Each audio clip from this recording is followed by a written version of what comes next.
Hello, everybody, and welcome back. It is Call of Duty time. Welcome back to the LeanTossup Call of Duty League podcast.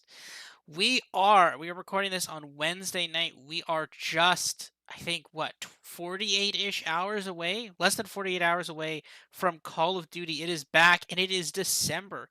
No longer are we waiting until January. No longer waiting until February to get Call of Duty. No longer till after the Super Bowl. We finally have Call of Duty early. I am, of course, joined as always by my co-host at CDLMetrics to talk about this week, the season, all the teams going forward. How are you doing on this Call of Duty Eve night?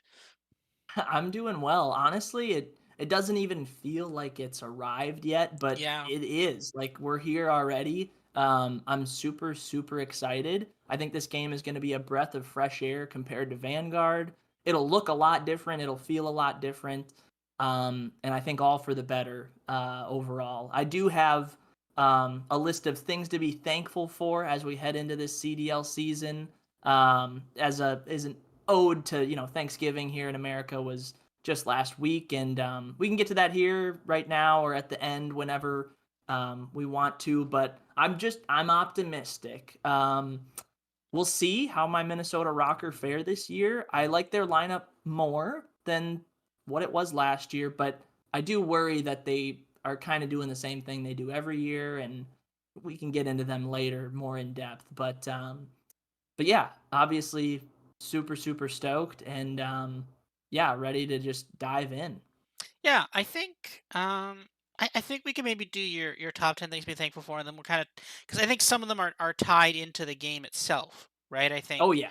so. Oh yeah. Let's go through your top your top 10 things to be thankful for, and then we'll kind of do a broader discussion about the game and stuff like that. So you go ahead and say a bunch of positive things about the game, and then I'll say some negative things about the game. It'll editorial balance. Go ahead. Sounds good. Sounds good. Cuz yeah, obviously this game isn't perfect, but and these are in no particular order and I'll just kind of rip through them and we kind of touch on the first one, the early season start.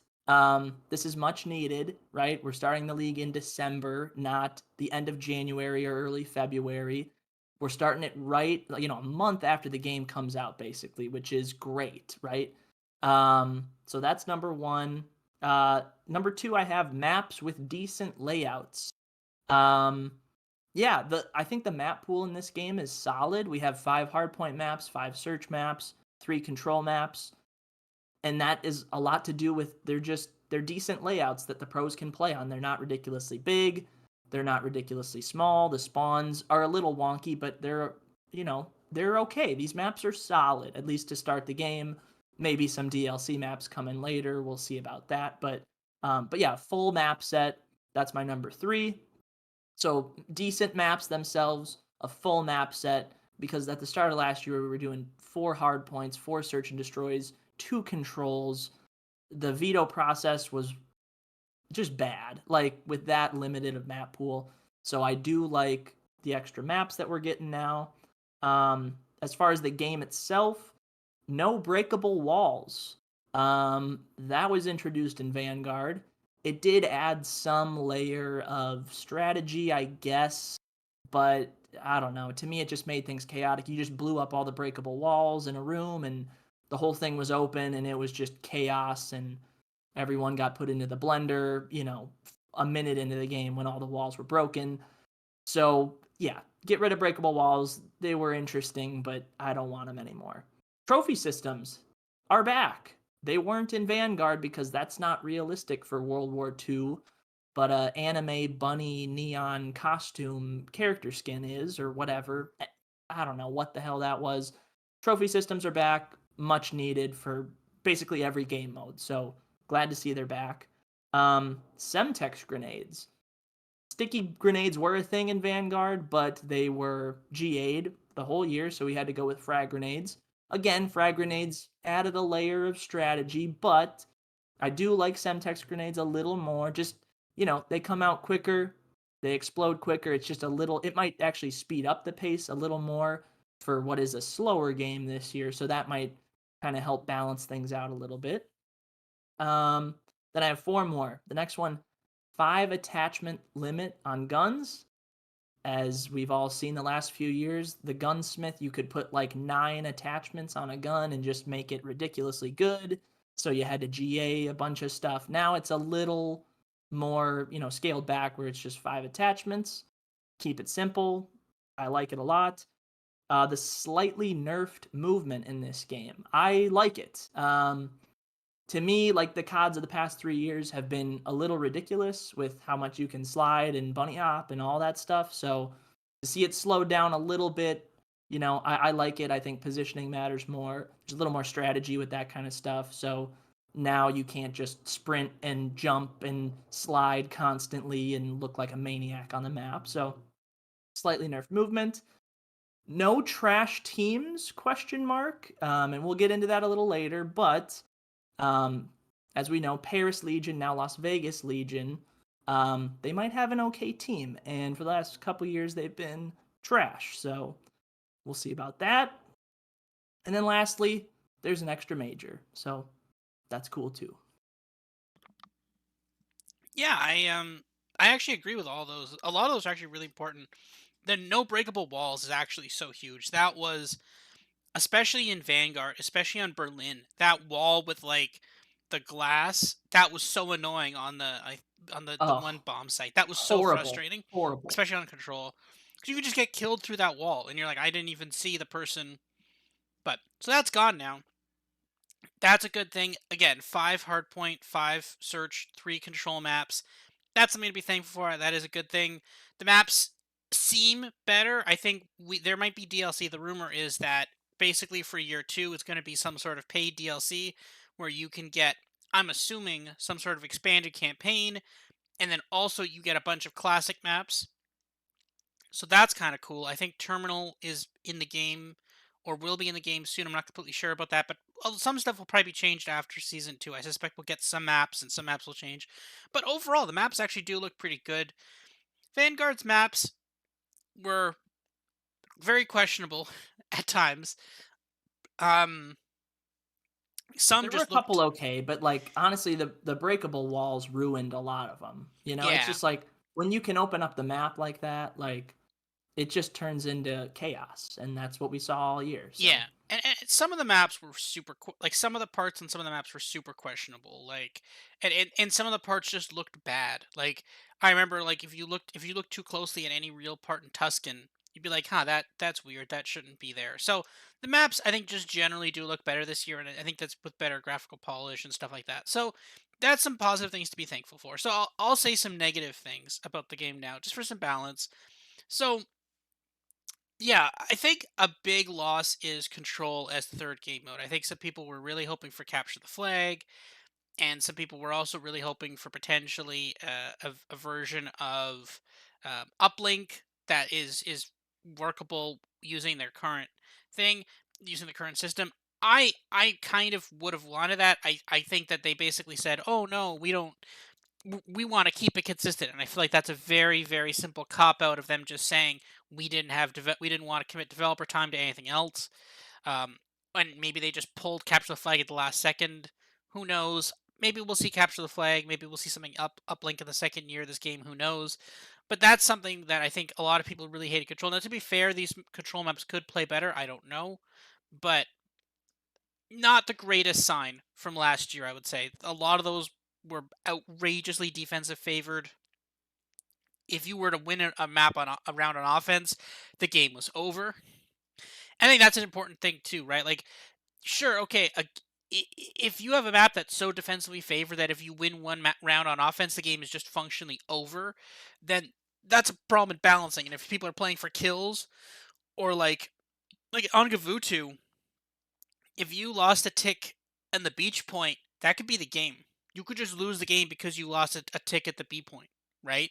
And then it would come down to like a defense on round. You'd be on offense on round 5, and it would just get brutal. So that's an issue in the game.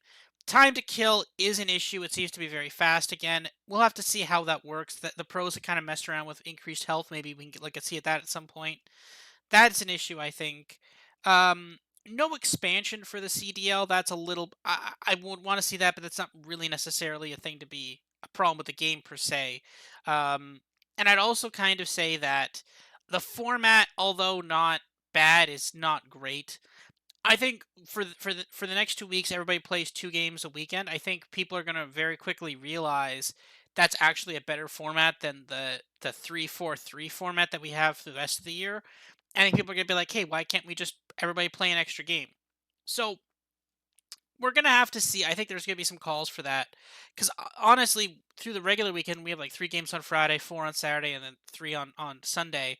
It gets a little tedious. I think maybe we're gonna get a taste of 4-4-4 in the next 2 weeks, and maybe we'll actually kind of like that. So that's kind of my picks, my bones to pick with the game. I think time to kill is another big thing. It's something, again, this game is built more for casual players rather than pro players. And I think when we see a lot of the things like no better third game mode, I think it's kind of catering to that. So, but I think a lot of it, again, we're going to be in this game for 2 years now. This isn't just like Vanguard was 1 year, Cold War was 1 year. We're going to be in this for 2 years. And then Treyarch's going to get their shot. So we're going to have to see how that goes. And the thing is, because it's good, we're going to be basically in this game for 2 full years. It means that the CDL will probably hopefully be able to start even earlier next year. But that's also another point too that I'd like to add. Like you said, that we get an extra major, and that is pretty cool. I do like that. But now because we're starting so early, there's a massive gap. Where now the season's done by June, whereas before the season would last until July. Now we're done so early. So I would like to see another major added on because we started earlier. That was the kind of the point of it. Not like, okay, we're gonna keep this. Like, who decided that 5 majors was the best? Who decided that 5 majors where everybody plays 5 qualifying matches was the best? Because there was a lot of problems last year with tiebreakers where no one understood what was happening, and I would like to see that resolved. Maybe everybody play everybody, but then again, you have to go to double streams. So there's some complexities with that maybe weren't the best options, but we're gonna have to see where we go from here, and some changes will probably be made this season, and some will be made next season. Some of the owners have definitely just voiced some displeasure with the league at this point, so we'll have to see how that goes. So for today, we have a lot to talk about here. So obviously we have to talk about all the different teams in the Call of Duty League, and we have to talk about all the matches. So one thing I will quickly say here is that in the last episode of the Lean Toss Up College Football podcast, I welcomed people who were that and who were listeners to that, and I said, hey, come join our CDL podcast if you're interested. So we'll give just a very brief explainer of Call of Duty. So I'm sure people who follow that are familiar with Call of Duty, the first-person shooter video game. So the way Call of Duty is played is that there are 5 game modes. Basically each map, basically a match is a best of 5 series. So that basically it's best of 5, and the way you could bet on a series is very similar to generally sports, because it's best of 5, the series score. So for example, if you win 3 maps to 2, that's a win. If you win 3-1, 3-0. So you can bet on series spread, which is +1.5 maps or -1.5 maps, +2.5, -2.5 maps, etc. And you can bet on spreads on individual games. So there's 3 game modes in Call of Duty. There's Hardpoint, Search and Destroy, and then Control.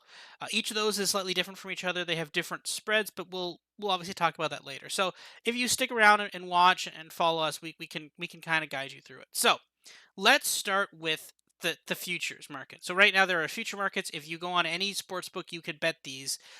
These are the 12 teams to win the Call of Duty Championship, which this is going to be in. This is the championship itself. That is in very likely summer 2023. So there's 12 teams, and of course these fact only only 8 teams make the playoffs. So of these 4 teams, 4 of these teams won't even make the tournament itself. And then obviously through the year, teams can make team changes and roster moves. So there's a lot of variability to go with this. So this is not necessarily the best market. Like, I'm not putting a lot of money on this right now, but at the same point in time, it's a nice starting point to talk about how these teams are ranked. So we can kind of we'll go from worst to first in this, and we'll go through it that way. So for starters, to win the Call of Duty League Championship is the Florida Mutineers at 100-1. Here is their roster for 2023, for the 20, we'll call it 2023, even though it starts in 2022. So their roster for the 2023 season is Brack, Havoc, Major Maniac, and Vikul. Vikul, obviously a player from one of the Ultra Academies. I think he was Ultra EU, I believe. I don't think NA. it was. He NA. was NA. Okay. Major Maniac, of course, was a player they got from Minnesota late in the year last year. Havoc, Also, another player they got from Minnesota last year, and Brack was he was a former pro player for a while. He actually started the entire CDL with the Toronto Ultra. He got benched midway through that year and kind of was in challengers for a couple of years, but he's back now. So that's the team they are riding with, and the betting market's clearly not particularly happy with that. They kind of have him as pretty low there. What do you think about this? I think it's kind of right. I think this team is kind of a placeholder team. This team has also been Misfits Gaming has is basically a little questionable as to where they want to go with esports. They sold off their League of Legends team in Europe, and they've kind of made some comments where it's like, yeah, we're not really sure where esports are going. So this team to me does not seem to be particularly good. I'm interested in Vicol. I'm interested to see what Brack can do, but we know what Major Maniac can do, and it's not a lot. And we Havoc isn't bad, but also not great. Where do you sit on this team? Do you agree that they're the worst team, or do you think this is a team that could be like potentially frisky with a couple other teams there? Yeah, I do agree, I think. Yeah, there's not a ton of excitement here. Like Havoc and Major Maniac are decent players. Havoc really like helped turn around Minnesota's season last year, so props to him. But I don't know, Major Maniac's been around for a few years and he's all right. Everyone talks about his, search and destroy prowess. So, if this team can be, search and destroy dominant, you know, that's kind of the model I think they have to go with. So, the real wild card is Vikel. I'm not sure how you say it, but yeah, he was really solid with Toronto Ultra Academy, North America last year. So, like best case scenario for this team, I think you can make a case that they're kind of like the New York Subliners of 2 years ago, where maybe Vickle shows up and is Hydra, or if you want to compare him to like last year's Seattle Surge team, maybe he comes in and he's Pred, and we're all shocked, and it's like hello. Um, I think more than likely that won't be the case. It's just Havoc is he's a solid player. He'll go on his flanks. Um, but the raw slaying ability of this team, I don't know if it's there, and I don't know if the speed is there too. I think they're gonna go real slow, and yeah, I kind of think the 100 to 1 is a justified price. Um, they're not horrible. Like I don't think they'll be the clear cut worst team in the league. I think they'll be in the bottom, um, but yeah, I mean it's tough when you lose your best two players that have been on your organization for the last couple years with guys in awakening, and you replace them with some guys who are good, not great. Like it just makes sense that they would take a step back. And this is already a team that missed champs last year, just barely, but they did miss it. So if they take a step back from that, it's you're at the bottom. So that's kind of what I think of them. I think they're open to making a team change or multiple team changes. I think there's no one on this roster who they have locked into a spot for a long time. So, maybe they'll fill it in with challengers players who show up and go crazy the first couple months. Um, and maybe then they can make some noise. But yeah, at least right away this year, I think Florida Mutineers will probably be at the back of the pack. But obviously a new game. We'll see. I could be wrong. We could be wrong about all these teams, but yeah, I tend to agree. Florida probably the worst team, and if not, they're no better than ninth or 10th probably. Yeah, I tend to agree with that. Um, it's just it does not inspire a lot of confidence. I mean, we a lot of these players, I mean, like Major Maniac specifically, if he's the main AR for the team, we talked about him. Like we highlighted Minnesota right off the top of the year. We're like Major Maniac is going to be is a problem here. We're like this is a problem area. This like because like they kept the same roster from Cold War. We said Major Maniac could be an issue on this team. He was eventually got benched a couple of majors in. Somehow ended up on Florida. Still not completely sure why they even did that, but that did not help them at all. So No, there's definitely concerns about Major Maniac. Havoc isn't bad, but not amazing. Vikul is we don't he's an unknown, but he could be really good, really bad. But at a certain point, right? Like if you're staring at two players and those two players are kind of question marks, like even if Vikul's really good, and again, he could be the next Pred, he could be the next Hydra, he could be any of those things. But if you're staring at like two players and two players are massive question marks, and a third is also another question mark too, like it doesn't matter how good one player is if the other players aren't good enough. Like you need four good players. You can't just have like three good players and one bad player anymore. Not in this league anymore. You need to have four at least good players. And I think that's a big problem for this Florida Mutineer squad. I think they're just going to run out of firepower at a certain point. Moving on next, the second worst team in the league, London Royal Ravens at 8-1. This is a team that really kind of, although they were one of the better teams last year, they really struggled and they really just could not put anything away. Um, they had amazing moments when we thought could be one of the best teams in the league, and then whenever they got on land, they just couldn't get it done. And somehow that team kind of got blown up. A lot of the pieces from that team are now scattered throughout the league. Um, Afro, who was basically one of their star players last year, he's on Minnesota now. Um, Zero has stayed the same. Nasty has stayed the same. Where's the other players on their team? Paul X, who was their sub, went to New York, is now back. Um, who else did they have on this team? It was Last one is ASIM, no. Who else was on the? Asim. Yeah, okay. Oh, Asim's on the from team this last year, year? but who was on the team last year? Gizmo? Yeah, Gizmo. Where's Gizmo? Is he not in the league? Gizmo, Afro, Nasty, and Zero was most of the year for him.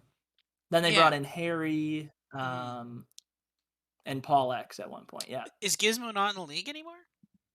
He is not on a starting roster Wow. right now, no. And he's not a back. I think he's in challengers. Yeah, So, because there was some issue with Gizmo because he left for a while and then came back. There was clearly some issue there. So, but yeah, so now this year's roster is Zero, Paul X, Nasty, and Asim. Asim, of course, has bounced around teams. This is his third team in 3 years. Paul X, again, I don't understand why people don't keep and hold and sign and hold Paul X. Really don't understand. He's like a really good fundamental player. And then obviously Zero is their kind of seasoned leader as he was last year. I think this team is better than it looks on paper. Um, this team is getting a lot of basically hate here. I think a lot of people don't like Asim, but he's actually really good in the right role. Nasty was limited last year, but he had his moments, and I think maybe he could develop a bit more this year. Paulex is actually just a good player, and Zero was a good leader. A little limited last year, but like good. Like I don't think this is the second worst. I mean, now again, to be fair, things change, right? Like should a team that is like that would this team have been the second worst team last year? No, but maybe this year again we don't know it where everybody else is. I just can't seem I don't feel like this is the like I look at this team and I'm like I don't think this is the worst team. I think there's teams that could be potentially worse than this team.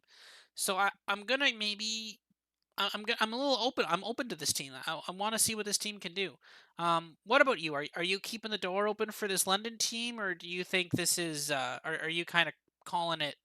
Are you calling it? You think this like the odds we're seeing for this London team? This is the best we're going to see all year for them. What do you think? yeah, I think I'm in the same boat as you. Like I look at this team and I go, they're not the 11th best team in this league, but then you look at the other rosters and you're like, okay, I can see why that argument is made.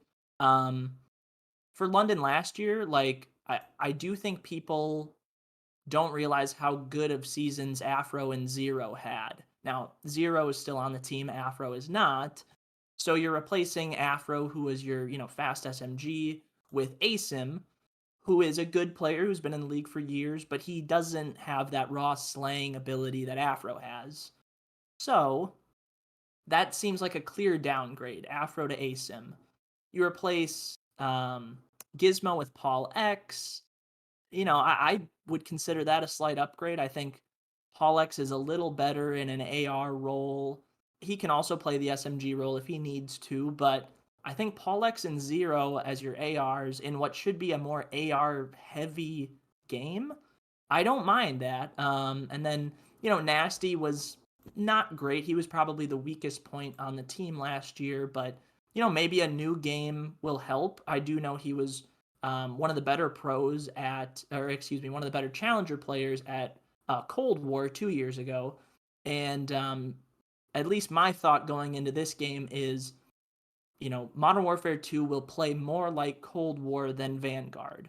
And maybe Nasty just could not play in a chaotic game like Vanguard because if you look at his numbers, across every game mode, Hardpoint was all right for him, but his search was not great. His control was atrocious. So maybe in a slower paced game, things will be okay. Um, you look at Zero across both games, good last year, good 2 years ago. Paul X, same thing. So yeah, I think this lineup is solid. We know ASIM contributed a lot on New York 2 years ago during Cold War and was pretty good. So yeah, I think this team can make some noise. I do think, just looking at the rosters, I'm a lot more comfortable with London than Florida. So maybe Florida is in a gap, on the bottom by themselves, but we have some other teams to talk about too. But yeah, I kind of agree with you. I think London can surprise some people. It was the same thought going into last year. People thought London probably the worst team, maybe 11th, maybe 10th, but they were all right. They made champs. They made some noise throughout the year. Never won anything, but like were a consistent force for most of the year with multiple roster moves. So yeah, I don't hate this team going into Major One at all. So might be an underdog that I'm looking to back.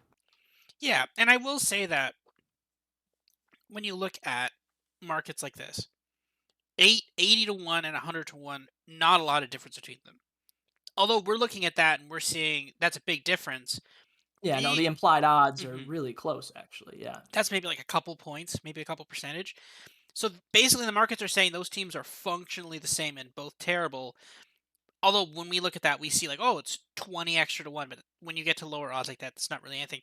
Actually, you know what? Like 80 to 1, that's not like that's actually not a horrible future to bet. Like for if they're making champs, right? Like if they make champs, you have someone at 80 to 1. I That's don't. I wouldn't.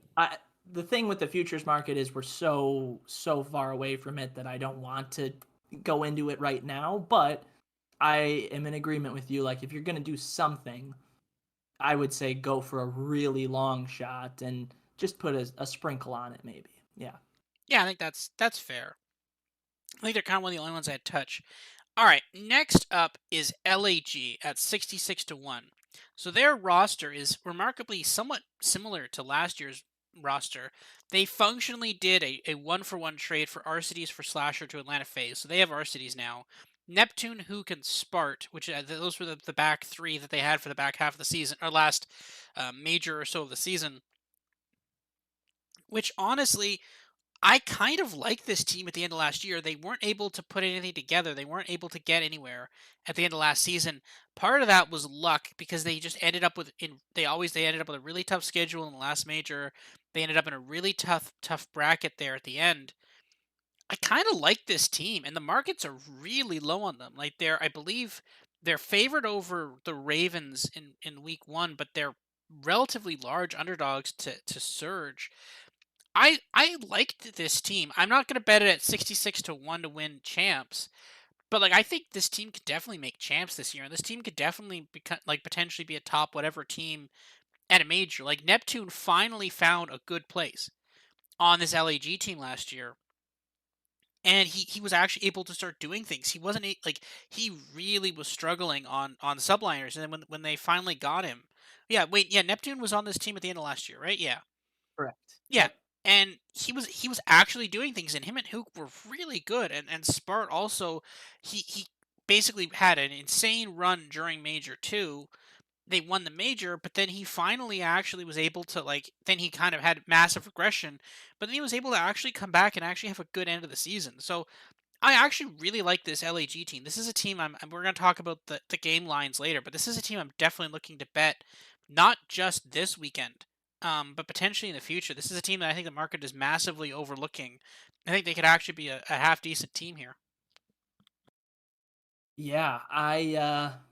I think I side with you, and this was a surprising one because when I first saw this roster announced, I was like, really? Like You're going to keep 3 of the 4 players you ended the season with, missing champs, right? Let's not forget LAG, went on that run at Major 2, scored a ton of CDL points, and then did nothing outside of that all year, missed champs altogether.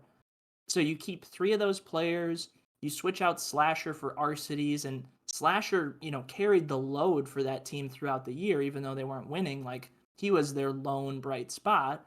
Now you replace him with Arcities, whose numbers haven't been great on FaZe the last couple of years, but a lot of that is just due to the fact that the other FaZe guys get the kills because they're amazing. Um, but yeah, I think I'm with you. I think I kind of like it too. Um, and I'll go back to my Cold War argument because I think it is important. Arcity's much better on Cold War than he was last year. Pook, let's not forget. I mean, he missed a lot of the Cold War season with some personal issues, but at Major One during that first qualifier in Cold War, Hook was like the MVP of the league for the first month and a half, before he kind of parted ways with Dallas Empire and had his own issues. Neptune, not so great last year, especially on New York, but you're right, turned things around with the change of scenery, switching out the yellow for purple. And then, yeah, Spart, still a young and up and coming player, went nuts at Major 2 after that once the his gun of choice was G8, and I can't recall what that gun was, but it was there for that Major, and he rocked it. After that kind of fell off, The but Volk. the Volk, thank you. Oh my goodness, that thing was crazy for a week. But yeah, I don't mind it. I think the slower pace game helps our cities. It helps Neptune a lot. It may help Hook. And yeah, Spart, I still think is ascending. He's still a really young player. And I think just the leadership change that our cities brings, right? Slasher, I think, fits better on a team full of veterans. Well, now he's on that. Our cities, I think, just fits better on a team with younger players, and this is that team. So I think that was a win-win. It wasn't a trade, but essentially a trade for both of those teams. And yeah, I think LAG are a surprisingly like team that I like going into this year. Like, I don't think they're among the elite teams, but I've really changed my tone on them as I've thought through it the last couple weeks, just with how I think these players will perform and how I think they'll mesh together. So I'm excited. I'm especially excited for Neptune. I do think this game will suit him a lot better than last year. Last year, that early New York team was a disaster. He was caught in the middle of it. It was, I think, just a reset button for him will do a lot of good. And it's a team that has good analysts, too. We know they have good analysts, good coaching And staff. Marky B's their So coach now, right? I believe. yeah, that's huge. I really like LAG. So again, another underdog I'm looking to back, and another one that I think is a little undervalued in the market. So I think we are getting better with the teams that we talk about on and on and on. But yeah, LAG and London I think are in this mix together of just solid teams, not elite teams, but teams that can fight for a major title maybe if the chips fall the right way. So yeah, I'm pretty optimistic about LAG going into the year. So you hit on a couple things. One I want to talk about because we need to have a discussion about one thing. So the one thing you hit on was Slasher, and we talked about that. Now Slasher, I mean, by your player grades last year, he was one of the best players in the league, actually, like a top 5 player. But with LAG, he just never seemed to be able to like really shine. He always seemed to be kind of like laying back and like you never really saw him have amazing plays. And I really wonder about maybe a team change was the right like you also kind of felt that I felt that a lot with RCs with FaZe. I think maybe a switch for them, maybe in different roles, might actually really be beneficial to them. Maybe they can kind of find better roles with their other team. What do you? Absolutely. I think, yeah, just to jump in on that, I think Slasher season last year, like, sneaky good in my opinion, but I do think it compares well to like the Octane Modern Warfare season when he was on Seattle Surge. Mhm. Now that Seattle Surge team was atrocious, and Octane's numbers were actually even more inflated than what Slashers were last year. But it did kind of feel like the same thing. Like Slasher, for most of the year, his SMGs and the flex in front of him weren't quite getting those kills done, so he cleaned up a lot of stuff on the back end. And he was still good. Like, don't get me wrong, like he had a great season, but it did feel like maybe his numbers were a little juiced up just because of that. And I think that is one thing the grades tend to miss is that a lot of these guys, like the best players on the worst teams, do seem to be inflated a little bit just because, if the guys in front of them aren't getting their kills, well, that leaves a lot of guys on the map that have, less than 50 health or whatever it might be, where an AR can come in, clean that up, and maybe get another one to help push the line forward. So, yeah, I think Slasher falls in that bucket for last year. Methods falls in that bucket where Boston was a competitive team throughout the year. Method's numbers were great all year, and I think a lot to do with, the SMG line, the flex in front of him not quite up to snuff. Temp is way up there as well, and we know Paris last year was a nightmare. So, yeah, I think that goes into it a little bit. But Slasher last year looked great. I think 2 years ago during Cold War was solid enough, and I just think you put him in an environment with winners and with veterans, I think he can thrive. So, yeah, but we'll get to them in a much later Atlanta phase. But yeah, for now, LAG, a team I really like, and I think our cities fits really well. Yeah, and I think the second thing on that is with Marky B, he was able to make that ultra team competitive through last year. And I think like although the team at times was maybe not necessarily the best off competitively, they were still able to be competitive in a lot of those maps. And again, I feel like maybe he could coach them up. And if you actually have a good team, like I feel like he was able to bring really strong tactics to that Ultra team last year. And maybe he can bring that to this LAG team, which is definitely something they were missing last year. So if you're able to do that, he can work with RCDs and some really fast SMGs. Those SMGs are going to be a lot better than Cami and Bance and Kleenex were last year. I think they could actually do some pretty good damage here. Now, there's one other point you mentioned in there, and we probably have to talk about this. And this will be a point for a lot of other teams. So you make the comparison to Cold War stats. So, in your opinion, do you think this game is going to be closer to Vanguard or Cold War? That I think that's kind of the most important question here. And that's I mean, we won't know an answer for this until, well, maybe not for a couple of weeks, but like we'll eventually start knowing the answer to that. But like, what do you think offhand? So based on what you said, you seem to believe that this game is going to the stats of players at least are going to be a lot closer to Cold War than they are to Vanguard.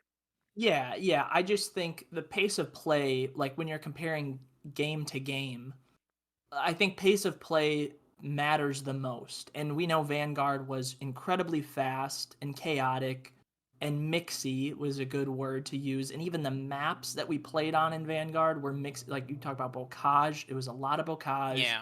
That map itself was crazy. But then you played a weird, super open map like Gavutu, where you're playing a really fast game where the time to kill is so fast. There's breakable walls, and now you're on a map that's wide open and long range. It's just like I don't know, the maps themselves were well suited to chaotic gameplay. Cold War is almost like the exact opposite of that. Now, Cold War still had aspects like the slide cancel where movement mattered, but it was more about where am I positioned and what is my gun skill. Like, I know if I have a Krig in my hand and I am in a fight and the guy's, 50 yards away, I gotta land probably 4 really good bullets to kill. Maybe 5 if I am a little errant, but in like last year's game, it was just quick. It's who can snap on, who can dodge kills better. Cold War was a little more methodical. Trophy systems were in Cold War; they weren't in Vanguard. Semtex were the nades that were used in Cold War, not frags like Vanguard. So I think you have to weigh both, but I think you have to skew it a little more towards the Cold War season. But Vanguard obviously matters because it's what we just saw from players. Like recency matters. What did these players just do? How are they looking? What's their recent form? Um, but in terms of how the game will play, what team tactics need to be put forward, I really think Cold War, like this game will look a lot like Cold War. And obviously, like the look of it, the maps themselves, the guns, how they shoot, will probably feel the most like Modern Warfare from 3 years ago. But I think when you blend all that together, I think Cold War is the best single game to project forward onto this game.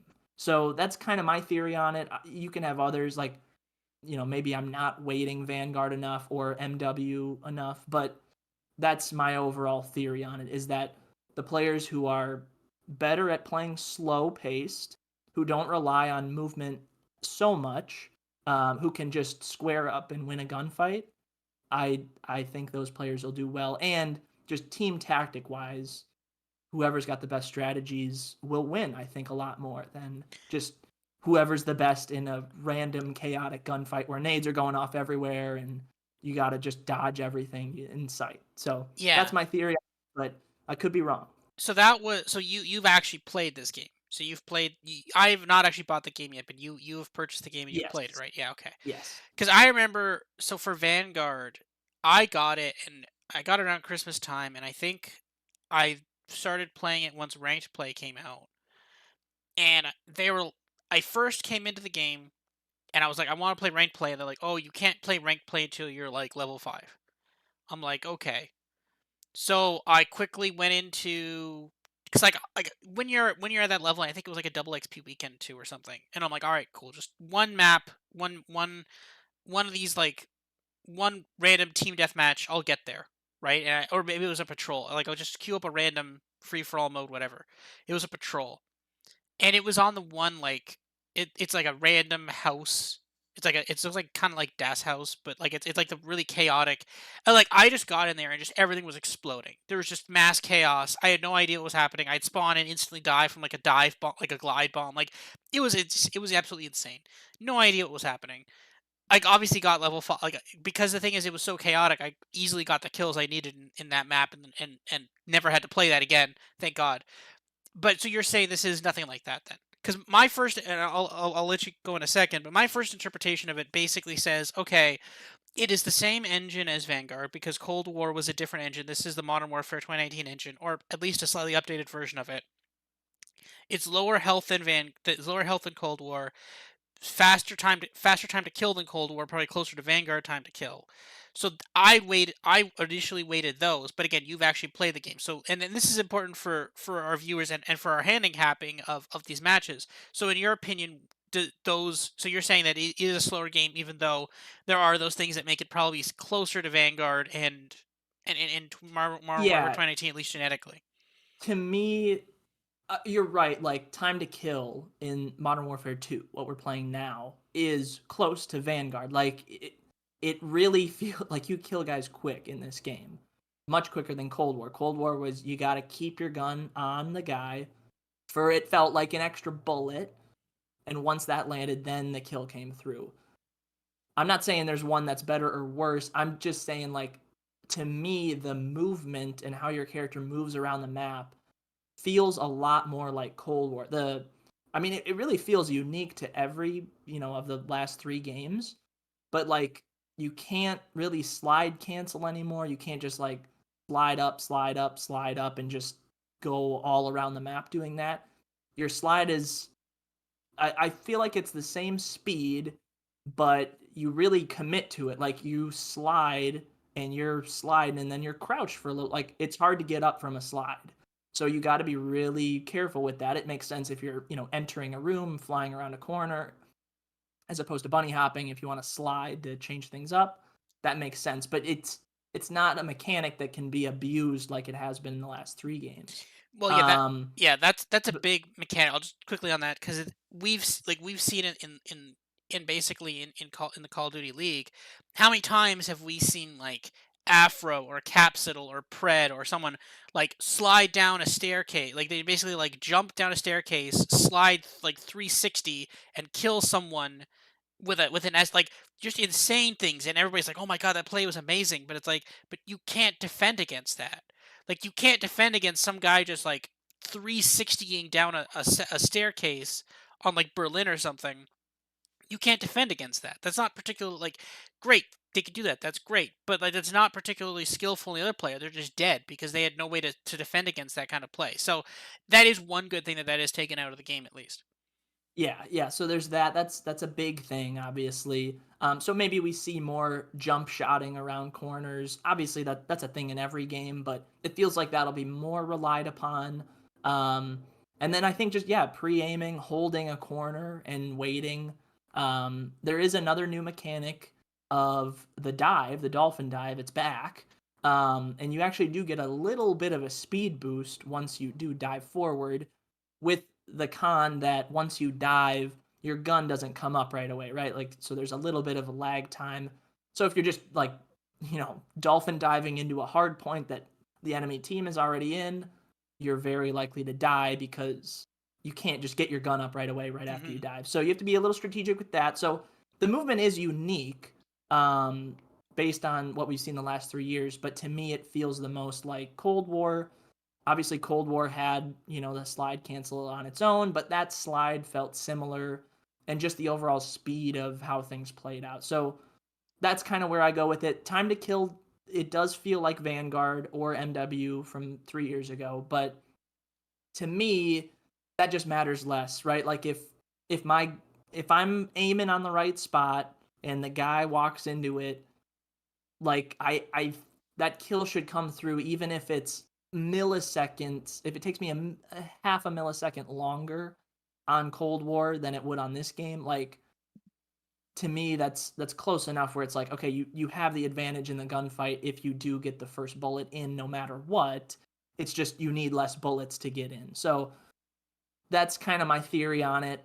But yeah, we'll see. It could be totally unique, and players that were great at Vanguard are good at this, and players that were great at Cold War but not Vanguard are great at this. It might be just a mixed bag of whatever, but to me, that's kind of how I'm going into it at the start of the year. Is just who's the better player, or who has the better players that can play slow, methodical, strategic, and just shooting straight. Like that to me matters a lot more than just being able to evade kills, because in Vanguard that was kind of the king. Like if you could get a kill and get out with your life, that was amazing and very easy to do for the most part. So it could flip the other way where with movement being nerfed, maybe being really good at being able to move well matters more now, and those players actually they find the little hidden mechanics in the game and that helps them. But to me it kind of brings everybody into the middle when it comes to movement. So that's my thought on it, but we'll see how it plays out and we'll have a much better idea after the first week. Yeah, we really will, right? Like we're saying these things now, and to be fair, we obviously believe them and they're priors that we have, and it's important to have those priors. But again, that could all completely change on Friday. By Friday at 4, we could be like, oh, this game is actually the same speed as Vanguard, right? So but I doubt we'll see that though. So next up, somehow the 12th, the 10th, no, ninth team to win champs, Boston Breach at 50-1. Now this team is actually pretty substantially different than last year's team.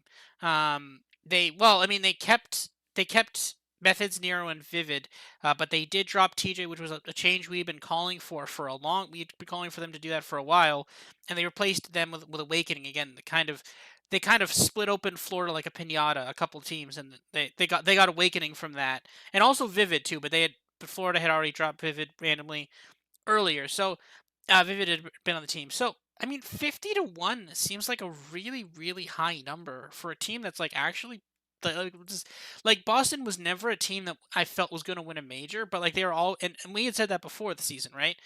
And I didn't think they were actually going to win a major, but they always felt like a strong competitive team.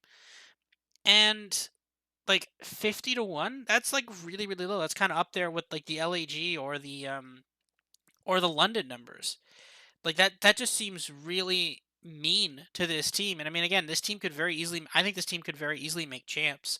At that point, you're sitting at a 50-1 to like. I mean, again, some of these are like you don't want to necessarily sit on these because you're going to be sitting on these till June. Actually, yeah, you're gonna be sitting on these futures till June, and it's December. You're looking like 8 months. So you don't necessarily want to do. Actually, not 8 months, like 7 or so months. But you don't want to necessarily do that. But yeah, like some of these are not bad. Like I think this Boston Breach team might be a little bit undervalued by the betting markets. Like Awakening is a great addition, like a massive upgrade. Like you're telling me you trade TJ for Awakening, and people are like, "Nah, this is one of the bottom four teams." Like, no, that's wrong. I don't think that's true at all. What do you think? I think I agree with you for the most part. Yeah, so Vivid Nero Methods all returning from this team that ended the year, and then you replace TJ with Awakening, and I know your thoughts on TJ. Like that is a huge upgrade. That is maybe the biggest, just in terms of player to player upgrade any team that has done this offseason. So that's a big deal. What I worry about a little bit is just the overall pacing of the team, and how it translates to this slower game. Because we know Vivid loves to play fast, like crazy fast. Nero, also very fast player. Awakening is good. Like he's a great player. He can run an AR, he can run an SMG. He's always very, very good. And you watch his POVs and you're like, how does this kid do some of this stuff? Um, and Methods is interesting, right? So Methods last year, good Vanguard year for him statistically. Cold War, he had decent statistics, but then was benched for Insight on that Toronto Ultra team. And then he never really returned to the team because Insight went crazy. Um, so it's this to me is a hard team to figure out because you look at it plainly and you just look at the players and you go, okay, replace TJ with Awakening. Okay, this team is better. I don't know if it's going to translate to a slower game. Vivid was good he was fine last year. He was fine in Cold War. He helped Dallas Empire, in that middle portion of the Cold War season, to return to a finals. So like they have their moments. I'm not in love with this team, but I think they've at least established that they won't be in the bottom, right? They won't be at the very, very bottom of the league. To me, Boston throughout the year was kind of in that, like, they're the seventh, eighth, ninth best team, somewhere around there. They did make champs, um, but they didn't really have a calling card. Like their hard point was mediocre, their search was a little worse, and their control was very bad to start the year, and they did improve it. But yeah, I don't know. Awakening, I think, can help a lot. There's just something that strikes me as like maybe it doesn't work exactly how I think it might, but yeah, I think they'll be a solid team, and one that I'm really curious to see how the slower gameplay affects all of these players because it could be for the better, it could be for the worse, and I want to see how much of an impact Awakening for TJ makes because I think it could be massive. Yeah, I agree with that. Um, I mean, like right now, and again, I think if there is a 3 AR meta, I think that could actually be a relatively positive change for them, right? I mean, you've had methods on an AR before, you've had Awakening on definitely on an AR before. And that's two really good ARs. I kind of think that they could kind of thrive in there, and we'll obviously look at the lines a bit later. But like I'm eyeing a couple of Boston Breach lines, especially this week one that we could look at here. Now, here's a fun one. So we are going to institute a new rule here on the LeanTossup Call of Duty podcast. So the Las Vegas Legion. So obviously this team last year was known as the Paris Legion. Now they are the Las Vegas Legion. I know that personally I'm gonna make that mistake a bunch of times. I think you are as well. So we're gonna institute a new rule here. So it's kind of like the swear jar, but instead it's gonna be if you call Las Vegas wrong, and this is kind of be broadly expansive. Like so, for example, if you say, "Oh, like one of the worst teams in the league, like Florida or Paris," that's expansive. If you say Paris, it's assumed that you mean the you're saying you're calling them wrong.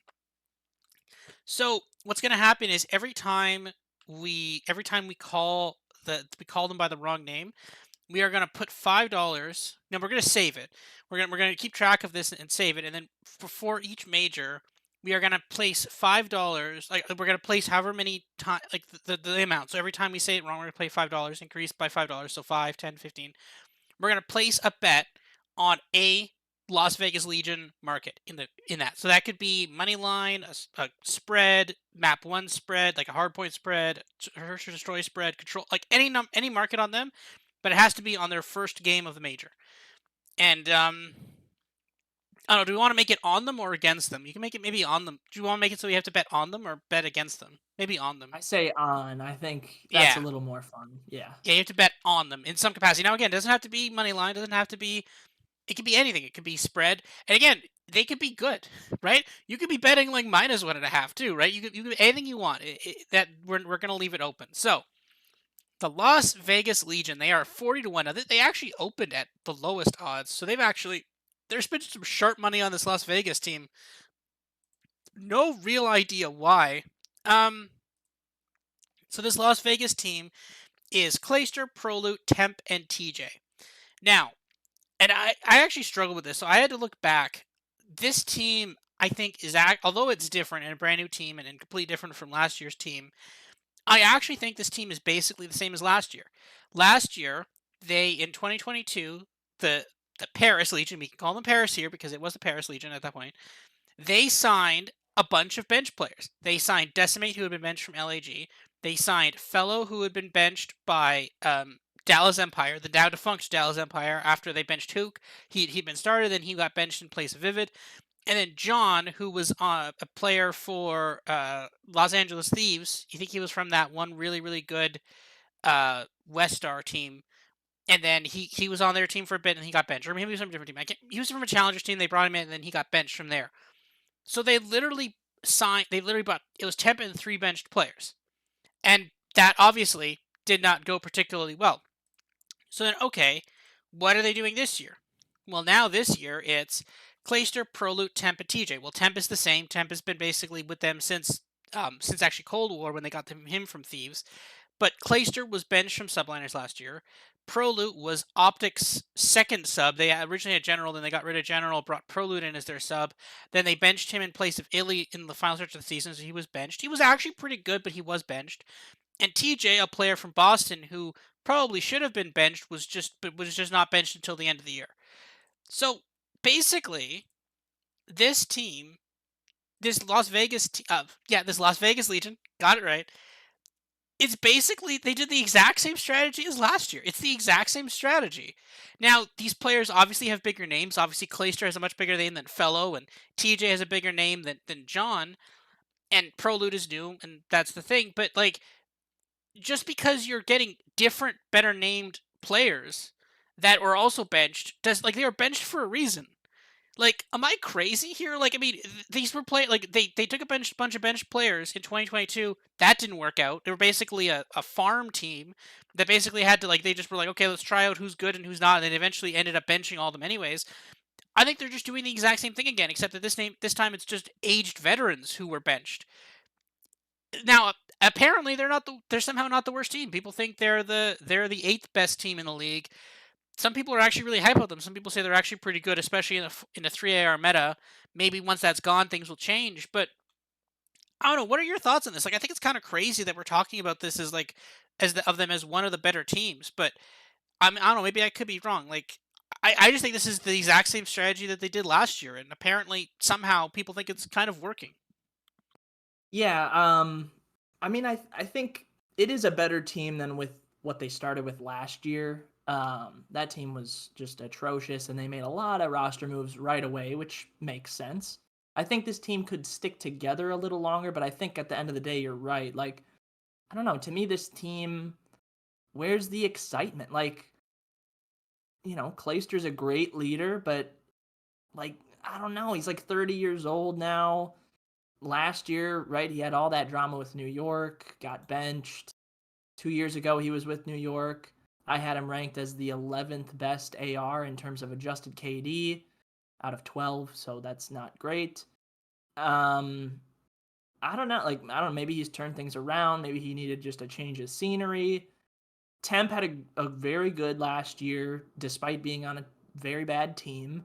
But again, a lot of that is just cleanup, in my opinion. Like, he did great. Like, he played last year well, but again, I don't know how much last year translates to this year. And I don't know if he can, I just think his numbers will get worse this year. TJ doesn't inspire a lot of confidence. He's been a mediocre player throughout the years who's kind of jumped teams here and there. And I mean, Prolute is an X factor. He came into Optic last year when Illy first had his injury. Played pretty well in his first few matches, kind of cooled off after that. So I maybe he sparks something. And yeah, we aren't watching the scrims for this team, so we don't know exactly.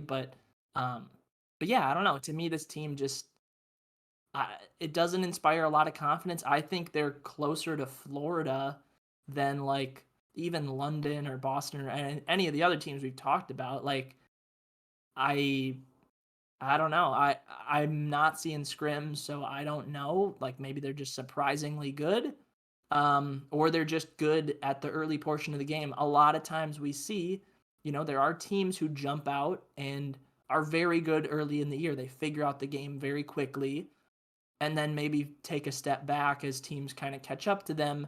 Maybe that's the case with Vegas Legion. I know Boston Breach were kind of like that last year. People were gassing them up. They were a brand new team into the league, and they had these new players that hadn't been in the CDL yet. So they got gassed up quite a bit. They were pretty good right away, and kind of just cooled off and were up and down throughout the year. So I wonder if Vegas are kind of that team now. Like they look good now, 3, 4 weeks into this game, but can they sustain that for months to come? I don't know.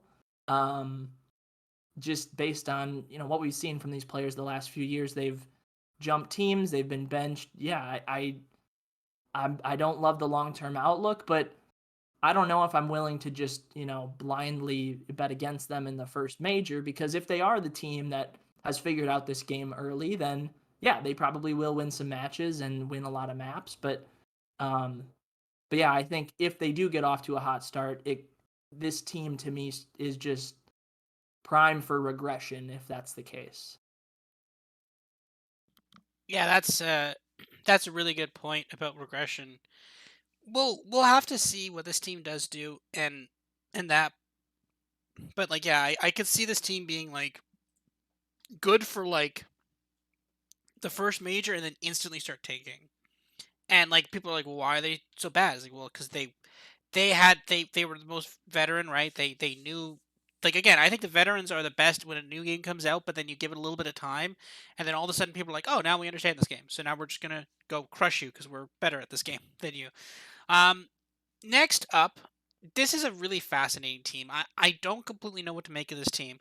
New York Subliners 25-1 to win champs.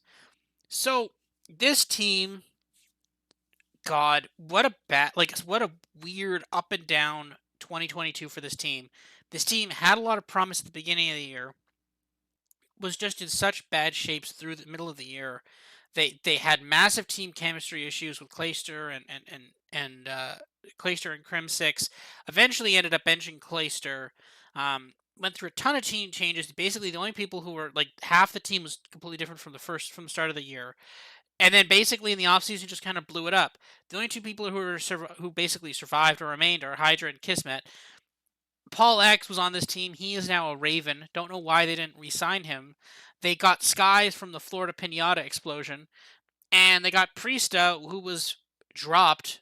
I'd say probably very roughly from Minnesota. Like that was very much like you're gone.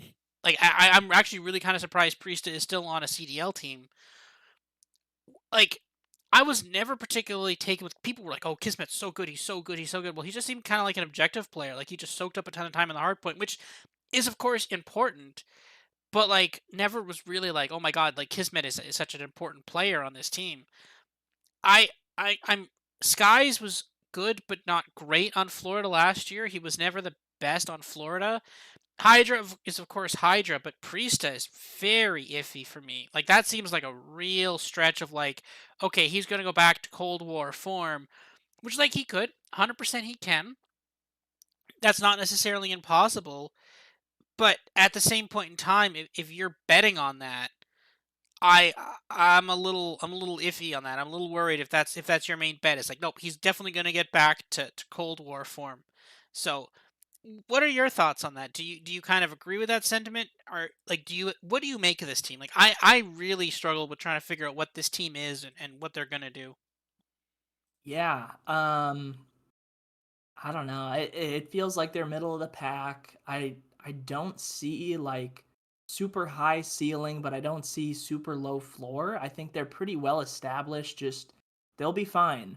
Um, so let's go position by position, right? Hydra stays. He's obviously one of the best SMGs in the league.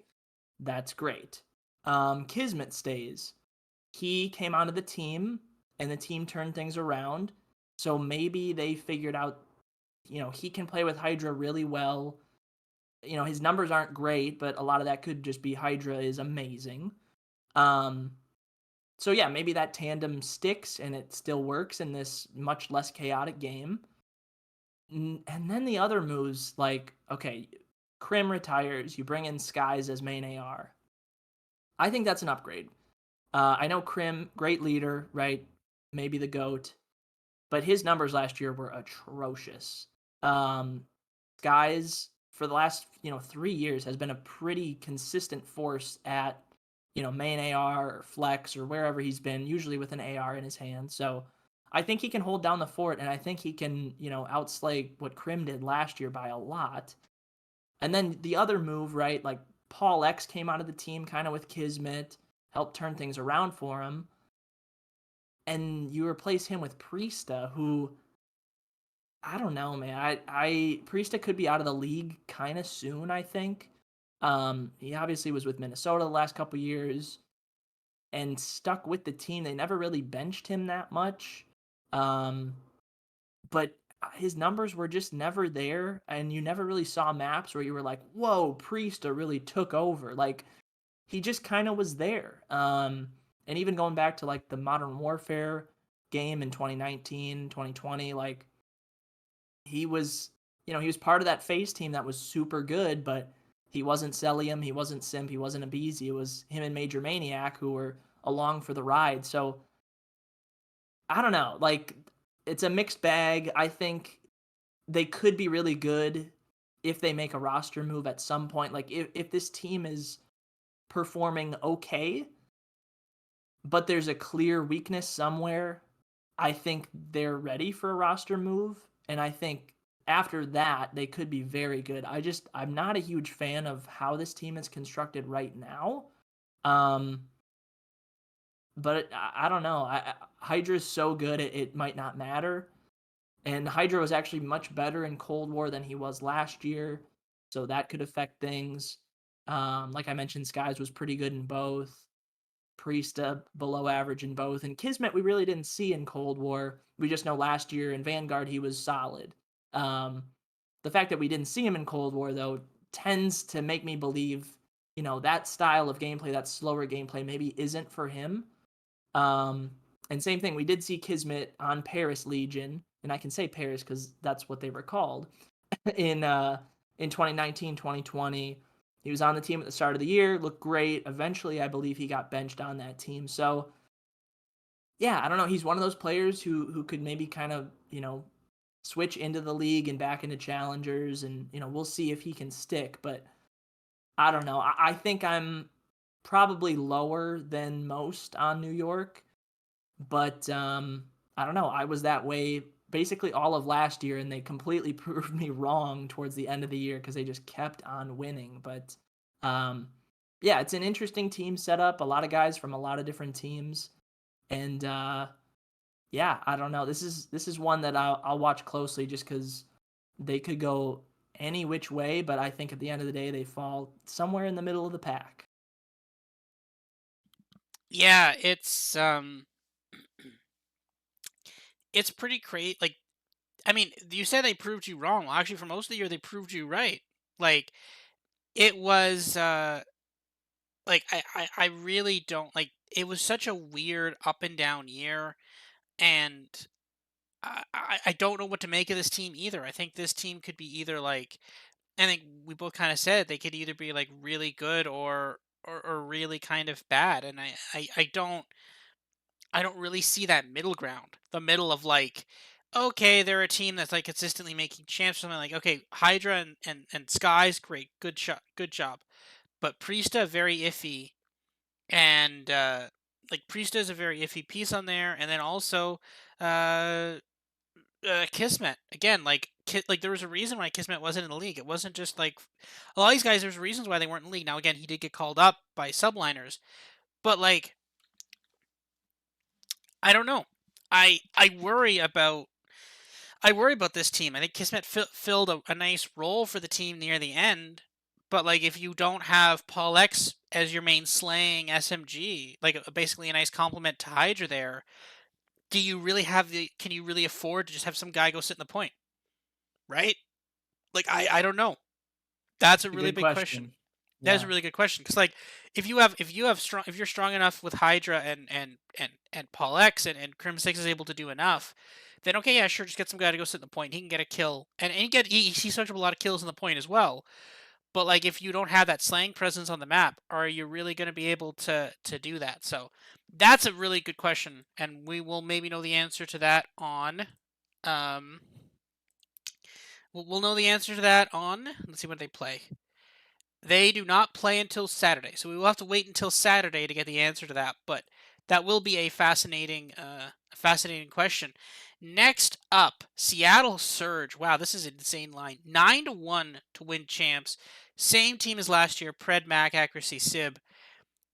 That line is nuts. That like, wow. Okay. The thing is, and we talked about this too, and we literally said this in the final episode of the year. We literally said something along the lines of what like and they did and they won because they won major three and basically they were really bad major like they were bad major one. They lost to Paris to get knocked out of major one, and that was when Paris was horrendous. They lost like they had a horrible major four, and we literally said we sat here. It was 6-ish month ago in August, and we said, how good do they have to do in this in champs to keep this exact same team the same without doing a team change?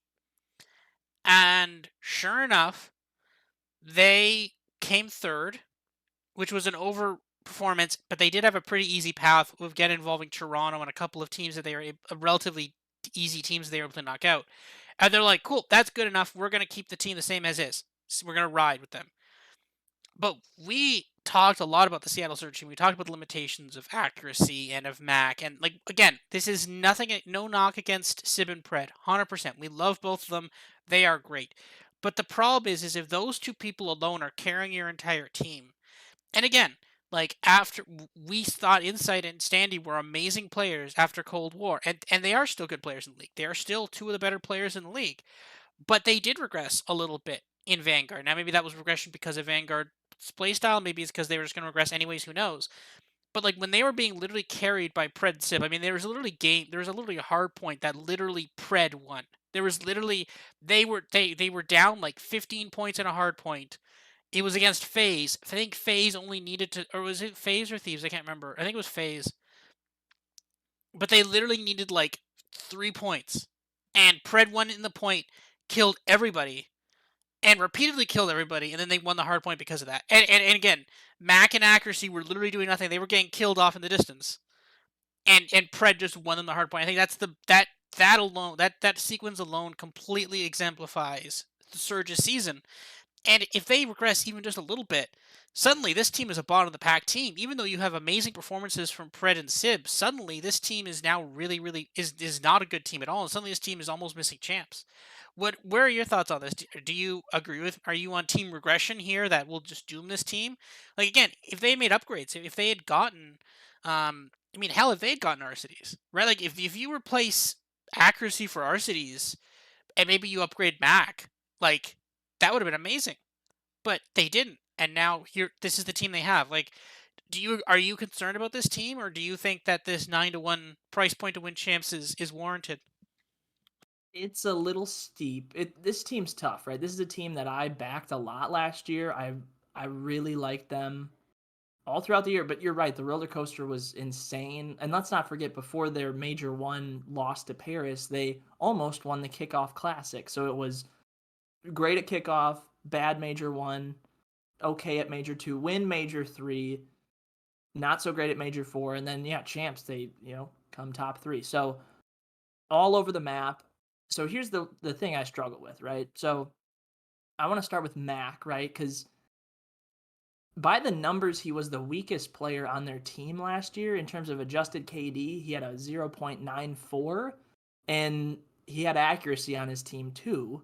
And we know accuracy is not the best, AR when it comes to just, getting kills and not dying. But he's a great leader, right? Like we know he can dictate who, like the guys on the map, where they should be, what the strategy is. I think accuracy deserves a starting spot in the league. His numbers aren't atrocious, but they're not great. But Mac, 0.94. He was in search specifically, he had a 0.83 KD, which is like shockingly low. Um, Maybe it was the game, maybe it was his teammates taking the kills, but like Mac was better in Cold War. Accuracy was benched during Cold War, but was still okay. Um, I don't know, man. Like Pred and Sib had such great years. They both easily could have been Rookie of the Year. Obviously, Pred won it. So it's like, okay, I saw them play Vanguard. They were amazing. Pred falls into that category, though, of a guy who relied on movement a ton. Like, you saw him move around the map like a madman, and like, it was amazing to watch.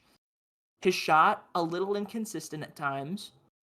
Sib, on the other hand, right, a little slower of an AR, but he challenged a lot of gunfights. He also sniped in Search and Destroy, and his shot is so good, like so straight. So I think he could translate well if you're just going off of, pace of play, how much they move, and the fact that both of these players got a starting spot in the league after the Cold War season, lends me to believe that these players were pretty good in a slower pace game anyway. So, with all that being said, I think Seattle kind of fall into the same bucket where they were last year, which is I think they're a top 6 team, but I don't know if they're amazing. Um, yeah, I could be wrong. Maybe Pred takes another step. Maybe Sib does. I I just think this is a solid team. I don't expect them to be that bad. So this might be one where we differ a little bit, but I'm just I'm glad they stuck with the team. I think it's a solid team construct, and yeah, I think this is top 6. I wouldn't lock them into like champs yet, but I think they're pretty damn good. Eh, we'll see. I like maybe I am being a little unfair, but like I worry when I see the Surge team and I see no changes. Like I think this team is reminds me eerily kind of similar to Minnesota, Cold War Minnesota to Vanguard Minnesota. That's kind of what it reminds me of. And I think the kind of parallels are a little eerie. Obviously, Standy joined them at Major 2, but like if you say okay, Standy started the year with Minnesota, and then they don't do a team change all year, like that's kind of That's similar. that's I can see it. I would just argue Pred is much better than Standy. As good as Standy That's is, fair. Pred No, is so good. And I don't think Rocker had a player like Sib on that team yes, from Cold War. So, no, of course, but I see the argument for sure. no, and I do agree that yes, those two players are better than basically anything Minnesota had. But at the same time, though, like, I'd say yes, Pred and Sib are better than I guess you'd say Standy and Accuracy. I guess that would be the two best Or players. Major Maniac, yeah, whoever you want to put in But there. then at the Yeah. same time, Accuracy and Mac are probably worse than Priesta and Major Maniac slash also Accuracy, right? Like this is the thing. It was literally Accuracy was on that team. Then he started the year. I think it was actually yeah Major Maniac and Accuracy both opened to start the year. Then I think Major Maniac got benched. Then Accuracy got benched in favor of Major Maniac, and then Major Maniac Accuracy went off to join Surge the next year. And then Major Maniac eventually, because we called for both of them to be benched. We had started the podcast that year. So no, like I see echoes of that Minnesota team here. I could be wrong. Maybe the Seattle team will surprise me, but again, we're gonna just keep calling for we're gonna keep calling for accuracy here on this podcast. I mean, he's a good player, but like when you're trying to win championships and you're trying to you need higher ceiling players than accuracy and potentially Mac. So next up is the team we actually just talked about, Minnesota. They are 7-1. to win CDL Champs. This team looks very different than last year's team. Last year's team was, of course, as we've talked about, Priesta. It was Priesta, Standy, Attach, and Major Maniac. Major Maniac eventually got benched in favor of Havoc. Both those players are gone. Major Maniac is gone. Havoc is gone. Standy is gone. Attach has remained. In his place is Afro from Ravens, who was an amazing player last year, and then functionally a 2-for-1 swap with Toronto. It wasn't actually a trade, but it was functionally a trade of Bance and Cammy for Standy to Toronto. So Standy is now on Ultra, and Bans and Cammy are now on Minnesota Rocker. This team is 7-1, and just for reference, Toronto, the team they functionally made that trade with, they're fit, basically 5.5 to 1 plus 550. So we'll talk about Toronto later in a second, but just to quote the reference, again, not a huge difference between a 5-1 and a 7-1. Functionally similar, but not that far, not that big of a difference. The thing is, I do worry about this team. I like Afro there. I like accuracy. Cammy can be kind of cool, but we talked about Bance, and I mean, I love Bance as a player. He was on Toronto. He was a great player for Toronto, but I worry about this. And the thing is, Bance and Cammy were functionally benched from Ultra, right? Like people are like, "Oh, this was a great trade for Rocker." Like, but was it? Like these were the players that were gonna get benched anyways. Like I mean, it's also not a trade, and they obviously, but like they were basically benched anyways. Like they just got the two players that were benched. Like they were like, we don't want you to play in Ultra anymore, and they're like, no, we want you to play now. And like I don't understand. I don't understand why there's so much hype on this team when basically they took the pieces that Toronto Ultra didn't want. People were like, see, brilliant plan there. Now again, Afro is a lot of firepower and he was really good, but Afro a lot of times was kind of a movement. He was a movement player, and if we're looking at nerfed movement here, suddenly he can't fly out a window and 360 some guy. That could negatively affect him. Now he was a good player. Like I'm not the like Afro was good. He had some great plays, but I don't know if he's necessarily better than Standy per se.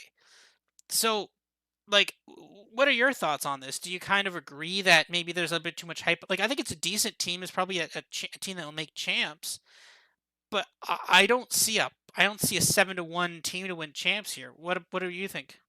Yeah, I think as a Rocker fan, I like this lineup. Like this is a better team than what we ended the year with last year. I think clearly. What I worry about is just like where's the upside? Like I don't know. To me, this team is it's what Rocker does every year, where it's like let's just get a bunch of vets that we know are good COD players, and they'll win games. And it's like yeah, but you got to beat FaZe, you got to beat Optic, you got to beat the best teams in the league, whoever that might be. And this team is good, not great. So I think they'll fall squarely in the middle of the pack, maybe sixth, something like that. And I know we're in that range of teams now. Um, and I think they'll be good at the start of the year, but I don't know. I think some other teams might catch them as the year goes on. I just I don't love it. Afro was actually much better in Cold War than he was last year, and he was good last year for that London team. Same thing with Bance and Cammy, both better at Cold War. Attach is kind of the hard one to figure out because he mainly was an SMG in Cold War, and then last year made the switch to AR, which he'll have this year as well. It's a team that I think they'll be good strategically. Like Search and Destroy should be good for them. To me, they seem like a little bit of a slower paced team to begin with, so I like that. I'm happy that this team exists, but like their long term outlook, I don't love. But maybe Major One, Major Two, they can make some noise, but after that, I don't know. We'll see. Yeah, I mean it's going to be an interesting year. Like this Toronto Ultra team was really good in Cold War, and if we start going back to kind of Cold War style movement, it's very possible that this team could be really good. And they don't play on the first day. We won't know. Actually, no, they do play on the first day. They played Optic on the first day. So like, but if we do get a return to kind of Cold War style movement and stuff, this Minnesota team could actually be quite good. But the thing is, this Ultra team last year really struggled in a really much faster paced Vanguard style. And I, I don't know. The question is, was Bance's regression because of the pace of the game, or was it because of age? I mean, he is getting up there in age. Cammy, of course, was really, really good in Cold War. Not the worst, but not the greatest in Vanguard as well. I don't know. This Toronto Ultra team has definitely gone in a different direction, so they kind of passed them up. But I think this team is solid. I think it's pretty good. I think this could maybe potentially be a middle of the pack team. The Rocker team last year was very up and down. Like sometimes it's like this team is great, and like they'd be like this team is amazing, it's awesome, and then some weeks it'd be like okay, and now we're just gonna lose to Florida, I mean, and like LAN, watching Rocker all year, LAN was their big thing that they flopped every time it was in person. They like I had one win on the year on LAN, I think. It was horrible. So that's and LAN points meant more to get to that champ seeding, and they've ultimately fell short because of that. So um, yeah, maybe that equals out a little bit. Maybe they're a little better on LAN this year, and maybe the online qualifiers aren't so good for them. But in the end, I think a better team, but just I don't see the like top tier play where they can match up with a Phase and Optic, whoever else, Seattle if they're in that mix. But yeah, I'm happy, but I could be happier. That's my point. yeah, I think that's a pretty fair assessment. Next up is Toronto Ultra, the team we just talked about again. Segueing into this, they are at, as I mentioned, 5.5 to 100 plus 550. Their team is Insight, Kleenex, Scrappy, and Standy. Standy, of course, coming from Rocker last year. Insight and Kleenex were veterans, and Scrappy was, of course, a sub for them last year. Um, Performed amazing in his one and only series in which they beat the Subliners, which were that team at that point in the year a good team. They were a good team then they became a bad team, then they were back to be a good team by the end of the year. That was when they were a good team, and they won that series 3-2. And Scrappy, of course, was on the Toronto Ultra NA team that almost won Challengers Champs, except they lost two back to back best of fives to lose it out. But they were actually basically, I think, like plus 100 favorites to win. Like they were one of the most dominant Challengers teams ever. Um, I actually really like this team. Scrappy was an amazing aggressive AR. Standy was a great. I think the trade for bans. I think basically exchanging bans for Standy, assuming you didn't need Cammy anymore, that's not a bad change at all. You kept the better of the SMGs with Kleenex. Insight, of course, was he was a bit slower of an AR last year. He was kind of always underperforming in terms of kills versus other people. But again, I think if you have a slower paced game, I think Insight could be very dominant in that kind of game, kind of similar, more similar to Cold War.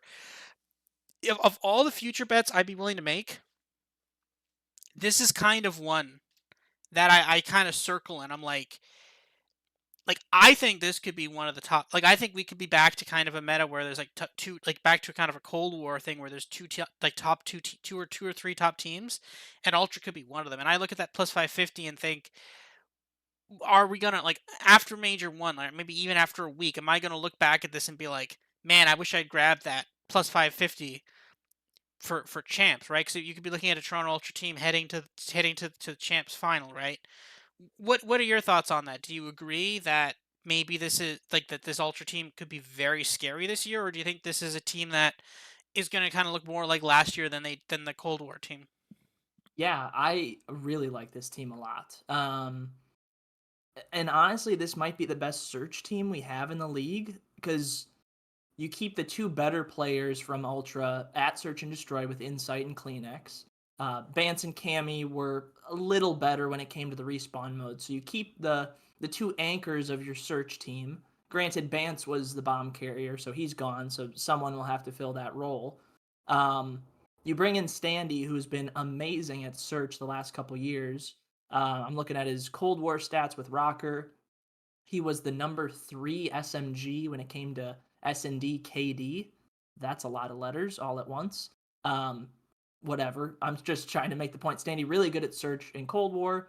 And then last year, Standy disappointed in hardpoint and control to an extent. So respawns were not great for him. It might have just been the fast pace of the game. He was better at the respawns in Cold War. Still good at search though.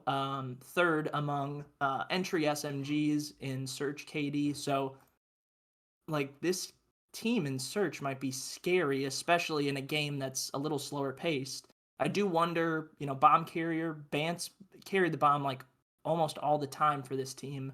So there's a change somewhere there to be had. And then yeah, Scrappy, we saw he's a fiery personality. He looked great in the one match we saw him in the Pro League. Great in challengers. Obviously, a lot of excitement around him. Feels like he could probably do anything.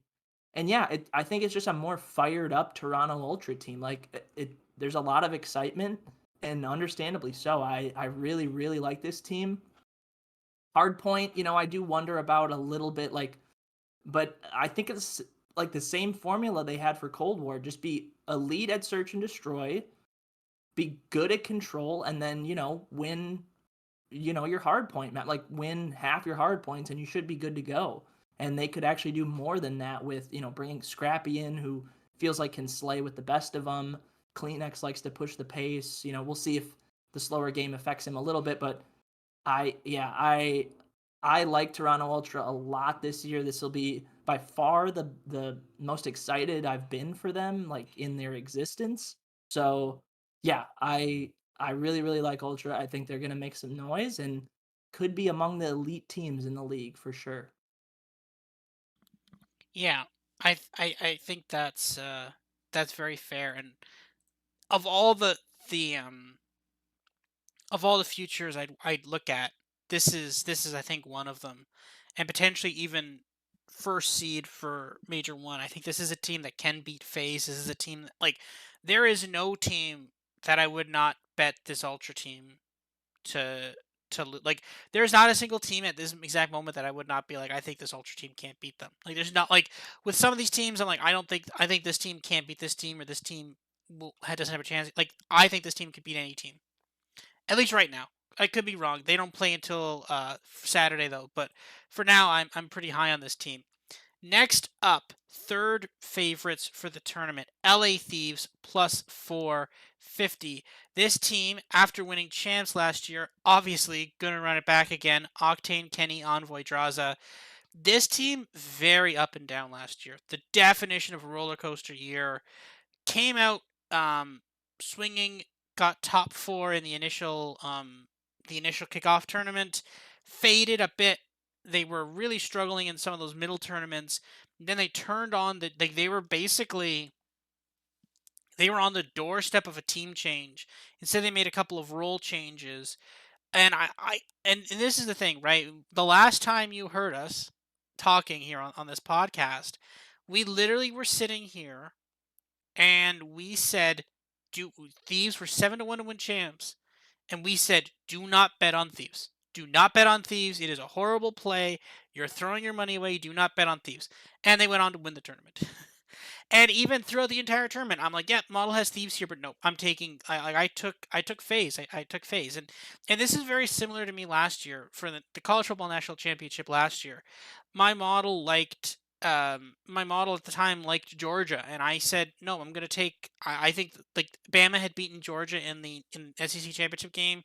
My model said Georgia again. I'm like, nope, I'm going with Bama this time. And sure enough, I thought Bama could win. They were getting 3 points. I'm like, I'm going to take Bama. And sure enough, Georgia crushed them in the national championship game. My model liked these. My model thought that these were a better team than FaZe. And I'm like, nope, FaZe is the best. They're going to win champs. And Thieves crushed them. Thieves got up 4-0 in the championship game. And they basically let Thieves, I think FaZe got two more games and they eventually won 5-2. So no, it's for 5-3, I think. But I think my personal theory on what happened is that they grinded so much after after the role change, and they didn't want a team change. So they grinded so much, and I think they just became the best team at that game. I think they learned the game in and out, and I think they knew it. I think they knew that game better than any other team, and I think because of that, they were able to leverage that to win champs. Do I think this is the best team on paper in all the CDL? No. I think this is a top team. I think this is a team that could maybe be a top four, top five ish team. But also last year, there was a lot of times, and I mean, how many times throughout the entire year do we not take glee in betting against this team, right? How many times did we not see juicy lines like 3-1 money line against this team, or like plus 120, plus 130, plus 1.5 on the team they were playing against? How many times did we not just grab that and love it? Like, how many times did we not do that, right? This team was so inconsistent last year. At times they'd be massive favorites in a game and lose it outright. And that was one of the things I loved about this team. I mean, especially on the betting angle, right? We get to make the Thieves is a very public team, and people will bet money on that team. So if you underrate that team, you can make a lot of money. And I did make a lot of money betting against Thieves. And I can't help but think that we're going to go through this again. Where the only reason they're at plus 450 is because they won champs. This is kind of a middle ground for the books, right? Because like the books aren't like this is still the best team. Because if they were the best team, they would be a lot closer to Phase, which is 2-1, and Optic, which is basically also 2-1, 2.5-1. They're at 4-1, which is again when you get to the smaller probabilities, there's a huge difference between 2-1 and 4-1 or 5-1 basically. So I think there is still some clustering around there, but I also think that the books are kind of like, yeah, this team may not actually be like that good, and I don't think they actually know what to do with them. I'm kind of leaning to this like this could be a good team, but we're still gonna get those games when they're massive favorites and we can win a lot of money by fading them. What do you think about this? Are you with me on this Thieves team is probably overrated, or do you think this is the third best team in the game? I think, gosh, this is hard. All these teams are so hard to break down, but at first, this is kind of the same thinking I had with LAG, where I've slowly warmed up to these guys, and obviously that maybe sounds a little backwards because they just won champs and they won the major before that. So, if anything, right, your thought of them should be high. But I was just thinking, man, Vanguard was such a crazy game. I think Thieves figured it out eventually. Right, Kenny made the switch to SMG play, and they just turned things around and they dominated for the last couple months. And I was just thinking, okay, Modern Warfare 2 is going to be way different than Vanguard. These guys will regress. They'll be, a middle of the pack team again. They'll be good, not great. But I don't know, man. I'm looking into these numbers and I'm thinking they're going to be pretty damn good again. Um, I want to start with Octane, right? So Octane during the Modern Warfare season, during Cold War, put up some crazy numbers, but his Seattle Surge teams never did anything. So going back to Cold War, Octane had a 1.1 adjusted KD, which was sixth in the league among all players, second among ARs. It was fantastic. And he put up crazy numbers the year before that too. Last year, on his easily his best team, Octane had a 1.0 adjusted KD, so a pretty substantial drop. It was sixth among main ARs. It was 22nd in the league as a whole, so above average still. But yet the LA Thieves were dominant. So his play, I mean, statistically drops off quite a bit. It all has to do with the SMGs in front of him, and they were good. Envoy and Draza, and then Kenny towards the end of the year picked it up. They could all run it well. They all had some flexibility, Draza and Kenny specifically, right? Envoy kind of held the SMG all year, but they could all do it. And just the fact that he had some SMG pressure ahead of him made this team click, and it worked. Now, right, Vanguard, way different game, but I'm looking back on these Cold War stats for a lot of these guys, and they're very good, right? Kenny's numbers were actually better in Cold War than last year's numbers, which is hard to believe because he was MVP at the last major and MVP at champs. But his numbers on LA Thieves from Cold War were not substantially better, but they were better. Draza, same thing. He put up basically the same stats he did 2 years ago as he did last year. Maybe dropped off a little, but this team made it work. The question marks exist with can this team duplicate their success on a much different game? Right, the jump from Vanguard to MW2 is drastic. But the team construct is there. They stuck with this team all year, even during their low points. Kudos to them because they figured it out. I do wonder a little bit about just natural regression, right? They're not just going to win every major, but obviously some question marks just with the new game, but I still think the foundation of this team works really well. Octane's one of the best ARs in the league.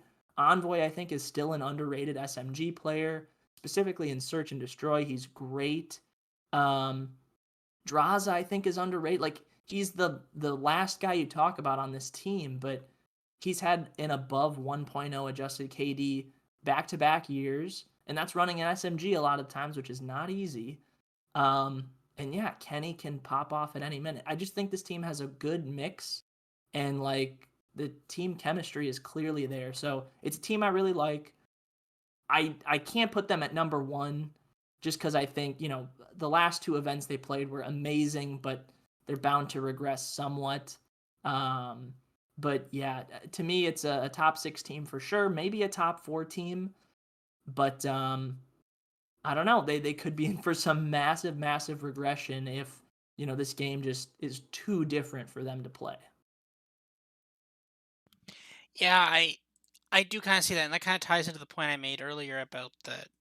If this was a function of they just figured out Vanguard, then I don't like. It might take them a long time to kind of figure out exactly how to play Cold War, not Cold War, um, thing, Modern Warfare 2 the same way, right? And if that was just a function of we've just completely figured out, we've solved this game, then that's the thing.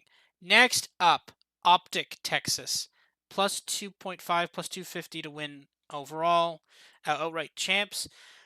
Same team as last year, Scump, Dashi, Shotzi, Illy. There was some potential for a team change, never to materialize. Scump has, of course, announced that this will be his last year competing, and he even said, even if we win every event, quote, this is it for me because of the state of the CDL as a whole and the lack of competitive support.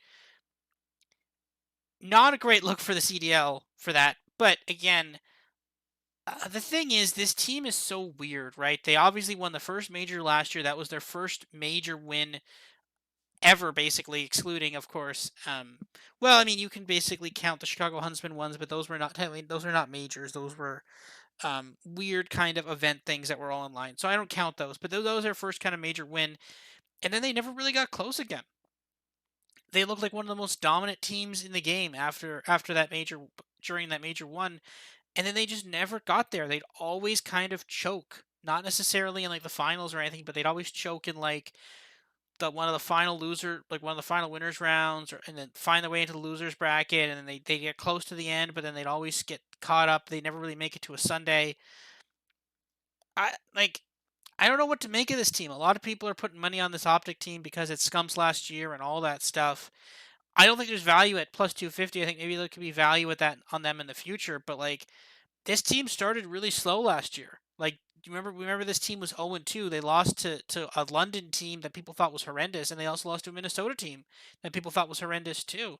Now, of course, they won the next 3 games and then won one major one, but like actually no, I don't think they did win the next. I can't remember if they won the next 3 games. They definitely won some of those games to get to the winners bracket, but like I feel like this is massively overinflated. Maybe this team probably wins an event or two this year. Maybe they win champs, but like I can't justify it at plus 250.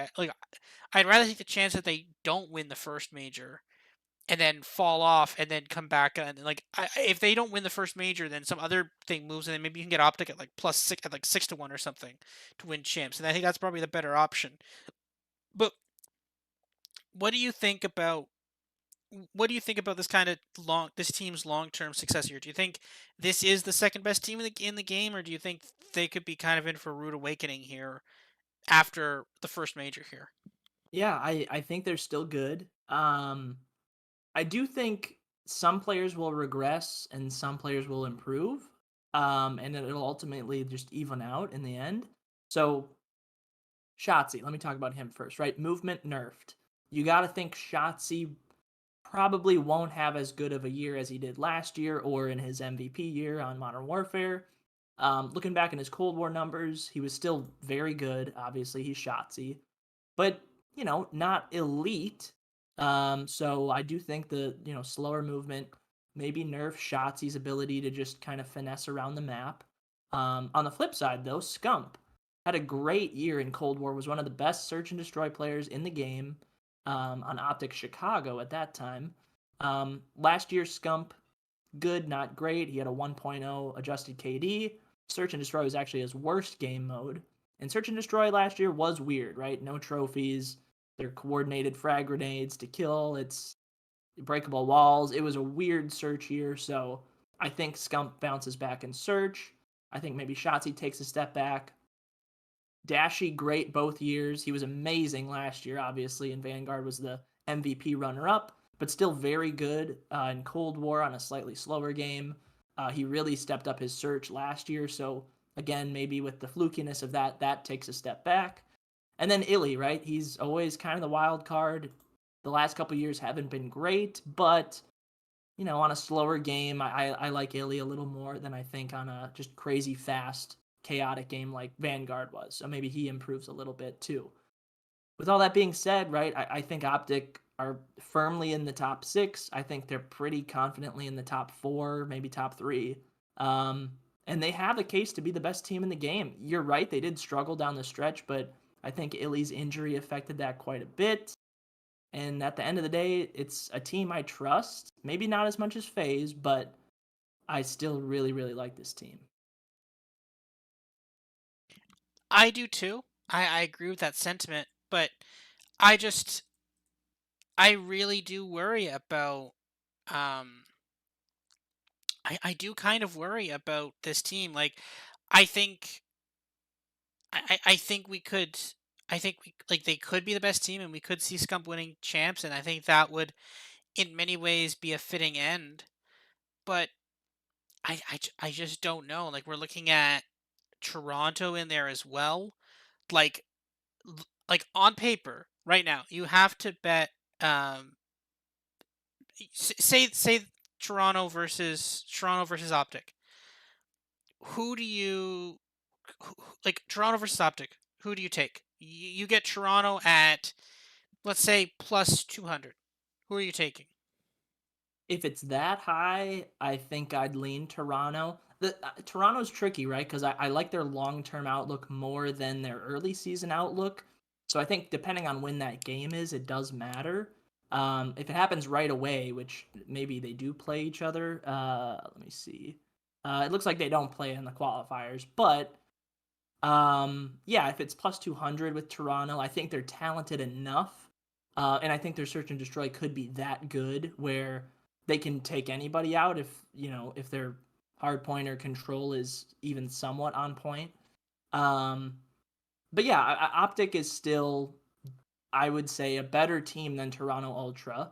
Toronto Ultra very much could prove me wrong as we move through the year. And it could be as soon as after this weekend. But all in all, I think, Optic were a really good team last year. They had that unfortunate injury to Illy, had to shuffle players in. They weren't quite sure when they were getting him back. They thought it was earlier than they eventually got him back at. So I think that kind of threw him off a little bit. Um, Overall, just it was a chaotic game for Scump. He was still good, but like I just think on a slower, more classic COD, we'll see an even better Scump in his last year. Shotzi might take a step back, but I think that ultimately equals out with Scump. Dashy, we know, is amazing. And I just think Illy will have some bounce back in him. Like he wants to get into that lineup, prove that, this team is legit and that he is this fourth player that belongs there. And their coaching staff is phenomenal, right? We mentioned Toronto Ultra. They lost Marky B, one of the better coaches. Optic, they have Rambo. They keep adding analysts. Optic is good. Like they just are. Maybe they don't come out of the gates and win Major One like they did last year, but it's a team that's going to be pretty hard to beat throughout the year. And I know like their prices might get inflated, right? If they're winning early and they look great, maybe the Optic price gets too inflated and then the buyback opportunity exists. But yeah, I don't want to discount them too much because I really think they did the right thing with sticking with this team. And I just think this game, I I I don't know. I like the sound of Optic, Modern Warfare 2, Scumps last year, Illy coming back with something to prove. They have an MVP candidate in Dashy and Shotzi for that matter. Like it's just a good team. And maybe they come out of the gate slow, right? Like that if there's any time to play an elite team, it would be at the start of the year. Maybe they don't have things figured out right away. That seemed to be the case last year with their, two opening losses. They lost at the Kickoff Classic to LA Thieves, who eventually became one of the best teams in the league. But Yeah, it was a slow start for them. Part of that might have just been the weirdness that was Vanguard, or I don't know. It could be any number of things, but I just think they'll be locked in and they'll be good, and I think a lot more consistent than what we saw last year. Yeah, I think that's fair. Um, all right. Last team for the team previews here. Atlanta Phase 2-1.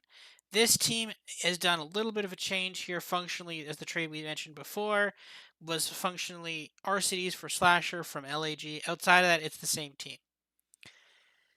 2-1.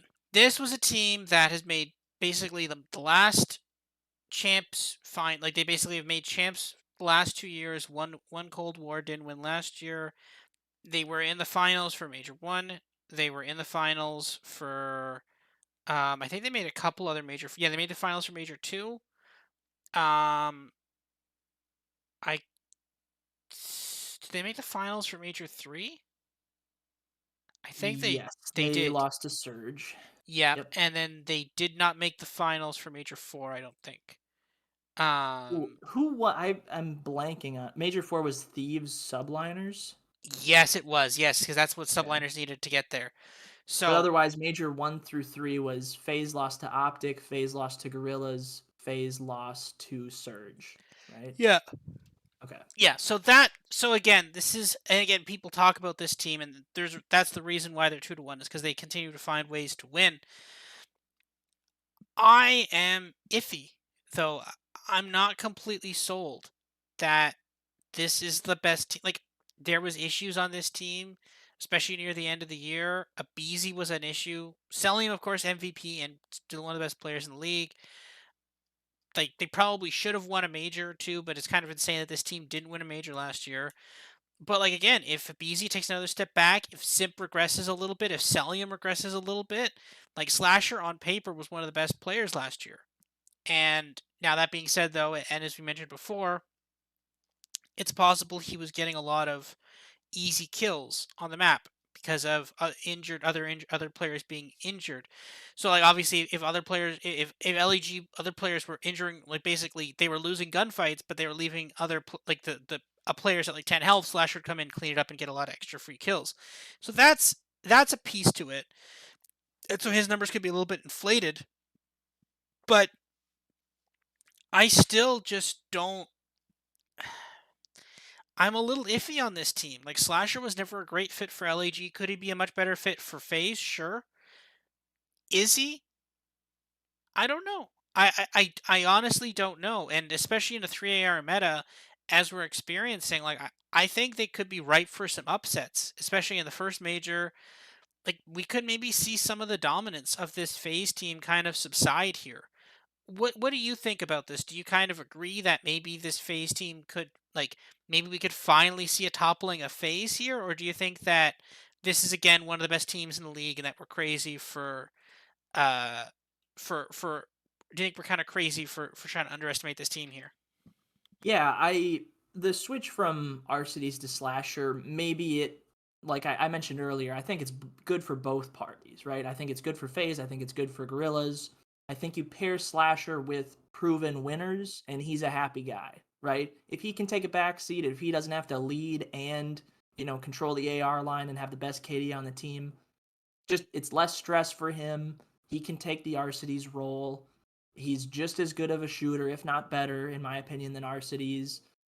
Brings a different vibe to the team, obviously, but I don't mind it. I think he's still a top AR in this league, right? We can name a bunch of ARs that are worse than Slasher. Um, so yeah, I don't mind the move.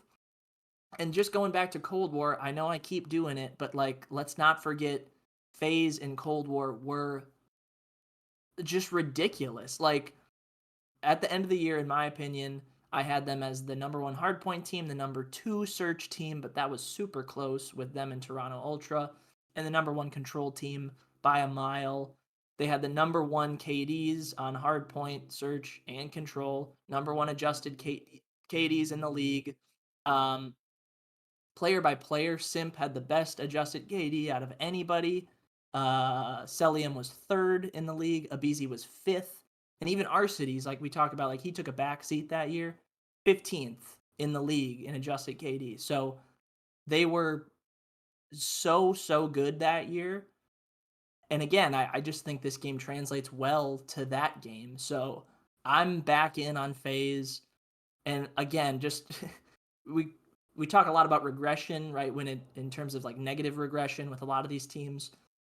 FaZe made 3 finals and the champs final and didn't win any of them. Like their bad luck, hit hard last year having not won a tournament despite, a lot of people considering them the best team all year. And you got 3 of the best players in the league back on the team. Like this core is amazing. And you could put me in the 4th spot and they'd still be maybe the best team in the league, maybe not. But you get my point. Like their core 3 are so good that main AR role is just, it's frosting on top. It's the cherry on top. It's just if they can get adequate AR play, um, they're good and they should be good. So I very much agree with FaZe being the best team. I think Optic are pretty close. I think even Toronto and LAT are pretty close. But yeah, I can't argue with FaZe being the best team. Yeah. I don't know. I kind of want to fade them a little bit in some of the games and some of the markets this week, but we'll have to see. Like I think there's some places you're gonna want to fade these, and maybe some places you're not gonna want to face these, and we'll have to see. Anyway, that has been almost 2 hours. That we were like, okay, we're just gonna do quick team previews and then do the match markets. So that did not happen. So we became liars there. So let's let's cut this now, and then we may or may not do another part before week one. If not, don't worry, we will be back in next week with full match markets. But to be fair, I kind of think if we don't end up doing match markets, I think you can kind of extrapolate how we'd feel about each match from there. And to be honest, a lot of these matches are going to be very close. I would not be surprised if we see a lot of game fives. So I think generally the safest thing to bet is probably plus 1.5s rather than minus 1.5s. No one really knows anything about these teams. We hear rumblings of stuff from scrims and all this stuff, but honestly, I don't think you can definitively say, like, for example, LEG versus Seattle is a game on day one on Friday, 7:30 Eastern. I don't think you could definitively say one is better than the other. I don't really think, like, LEG is plus 162 on Bet365. I don't think people can really say they strongly feel that Seattle Surge is that much better than LAG. So that's my take.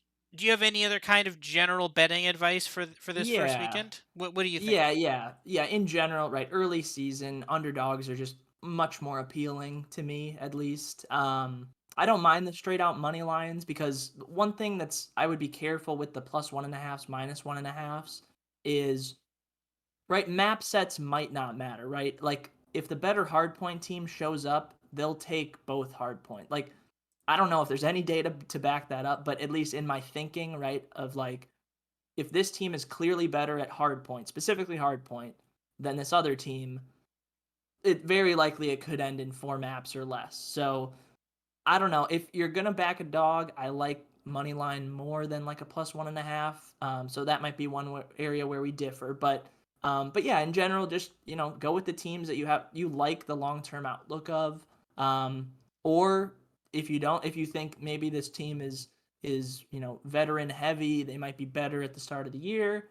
You can back those teams, but a couple that I would maybe shout out, like we liked London, right? They're considered one of the worst teams in the league. They're up against New York on Friday, a team that we have question marks about. That would be one area where, I see London at plus 150 to win outright. I don't mind that at all. Some other ones like Las Vegas Legion versus Florida Mutineers. That game is also on Friday, it looks like. And Las Vegas Legion are up to minus 210 on the money line, which like I know that Florida is considered the worst team in the league, and I do think just right now Legion are probably better based on what we hear, based on the rosters. But to lay minus 210 to win outright, like Florida Mutineers at plus 160, I like quite a bit more than that. So just try to find those underdogs where there might be a little bit of value. I wouldn't go crazy. Let this, first weekend be fun. Just kind of soak it in, and then we've got 12 more games to go through next weekend as well. And we'll probably go through, more in depth next weekend based on what we see this weekend. But yeah, as far as overall strategy, just try to find some plus money, and yeah, just stick with the teams you like. Easy Yeah. as that. And that's the other thing too, right? Long, long season ahead. Don't blow the bank on this weekend. Makes a couple of small bets here. Again, you don't know, and the books don't know anything, but also you don't know anything either. Make a couple of smart bets that you think are smart. Maybe be skeptical of the way I kind of view it is be skeptical of the narrative. Be skeptical of the narrative that other people like are. Now again, this isn't like a don't trust anything, but like when people in sports media usually have a narrative like this team is really good or this team is really bad, always be skeptical of that. Fade that narrative. Generally, they don't know what they're talking about. Well, it's not like they're like lying to you or anything, but like in football, right? Like how many times like I see this a lot, right? How many times do we see a segment about this team is so bad or like this team is going to be amazing now with this new player and then they like I remember seeing at the beginning of this year there was a segment on one of the NFL shows. I don't remember which one it was. I think it's the NFL Network one. I'm not sure, but they talked about how the addition of Baker Mayfield was going to be amazing for the Carolina Panthers, and they're going to be one of the best teams in the league. And like this team, like oh, just pound their over win total. Christian McCaffrey MVP. This team can potentially make the playoffs. That never happened. That was just horrendous. I don't think Baker. I'm not even sure if Baker actually won a game for the Carolina Panthers. Maybe he did win one game, I can't remember. But like just an absolutely horrendous season for the Carolina Panthers and also for Christian McCaffrey and also for Baker Mayfield. He is now benched and his replacement was also benched too. Like that's how bad this was for Baker Mayfield. So in sports media, the stronger someone feels about a take, I feel is when you should fade that the most. We don't know anything's happening right now. We don't know we don't know who's the best team, and they don't know who the best team is either. The stronger someone feels on something, generally fade that. Make some smart plays out there. Be careful, and we will see you guys next week when we have a lot more markets to talk about, player props, all kinds of fun stuff.